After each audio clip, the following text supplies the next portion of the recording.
Olá, pessoal!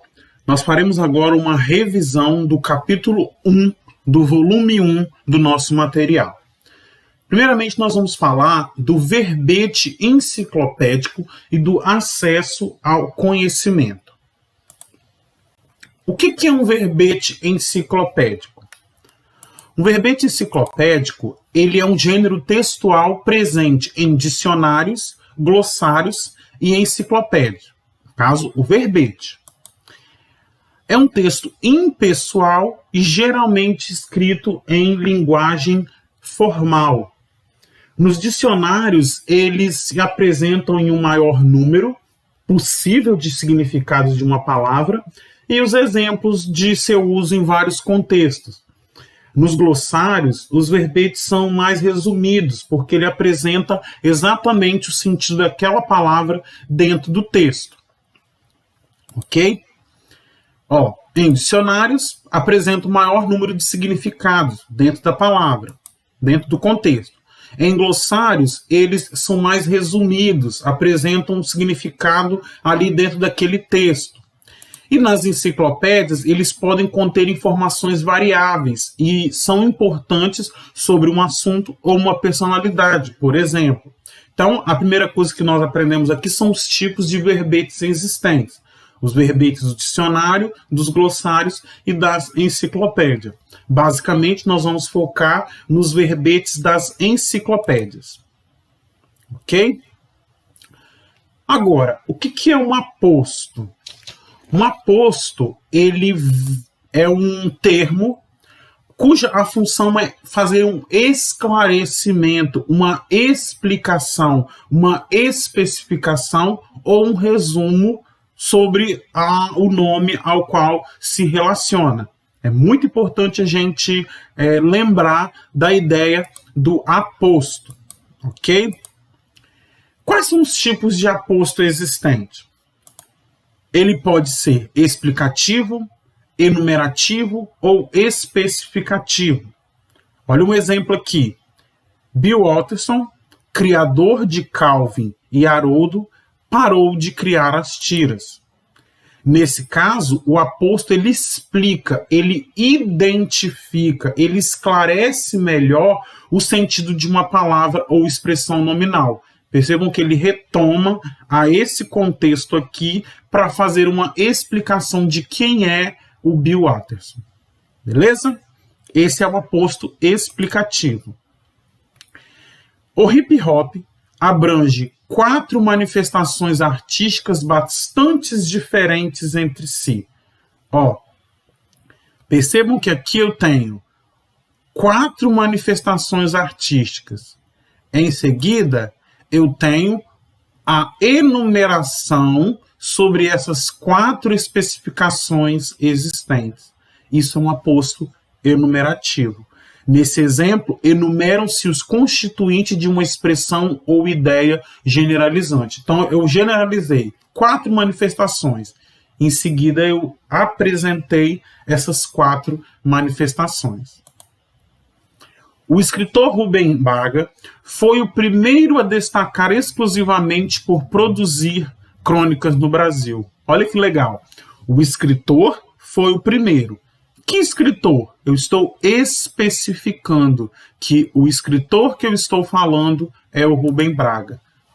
Nesse caso, ele individualiza, especifica um termo genérico empregado na oração. O escritor pode ser qualquer escritor, mas aí eu venho com um aposto para especificar sobre qual escritor eu estou falando. Beleza? Agora a gente tem que compreender aqui a ideia da pontuação e do aposto. O aposto explicativo e o enumerativo eles são separados dos demais termos da oração por vírgulas. G.C. Owens, atleta negro e líder civil norte-americano, ganhou 4 medalhas de ouro nas Olimpíadas de Berlim em 1936, em pleno regime nazista. Se a gente observar, nós temos aqui um aposto, ok? Explicativo, que eu vou explicar quem é a pessoa que eu estou me referindo anteriormente. 2 pontos. Há 2 tipos de viagem de avião, as sonolentas e as tediosas. Olha aqui um aposto enumerativo. 2 tipos, eu coloco 2 pontos e falo quais serão esses 2 tipos. Então, por vírgula e por 2 pontos. A vírgula para o explicativo e os 2 pontos para o enumerativo. Travessões. Cora Coralina, famosa escritora brasileira, lançou seu livro aos 76 anos. Seu primeiro livro aos 76 anos. Olha aqui, eu estou explicando quem foi a Cora Coralina. Beleza? Ou por parênteses. Leonardo Sakamoto, jornalista e doutor em ciência política, é conselheiro da ONU para o combate à escravidão moderna. Percebam que eu tenho aqui um termo que explica o termo anterior. Também é um aposto explicativo. Então, o aposto explicativo e o enumerativo são separados dos demais termos da oração.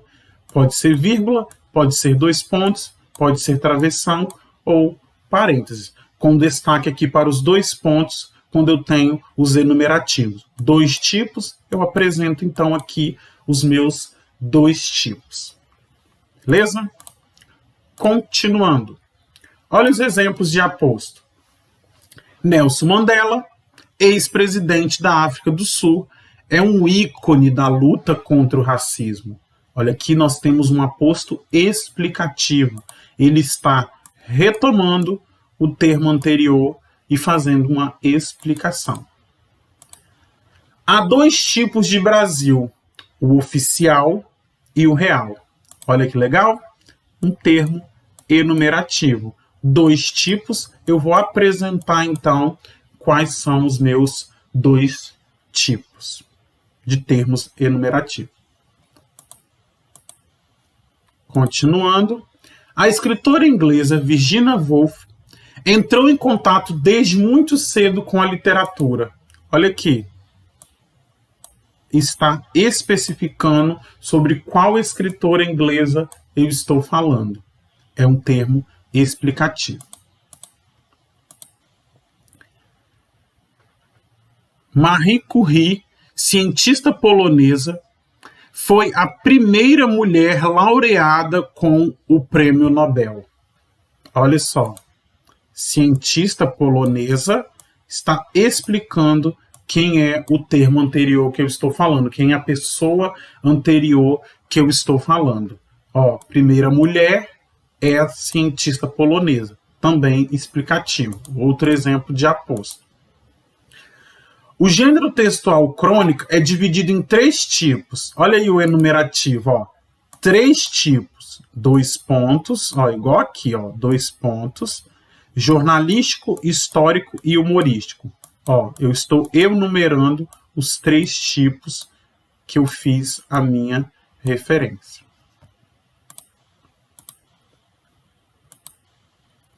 O médico congolês Denis recebeu o Nobel da Paz em 2008. Também está especificando quem é o meu termo anterior.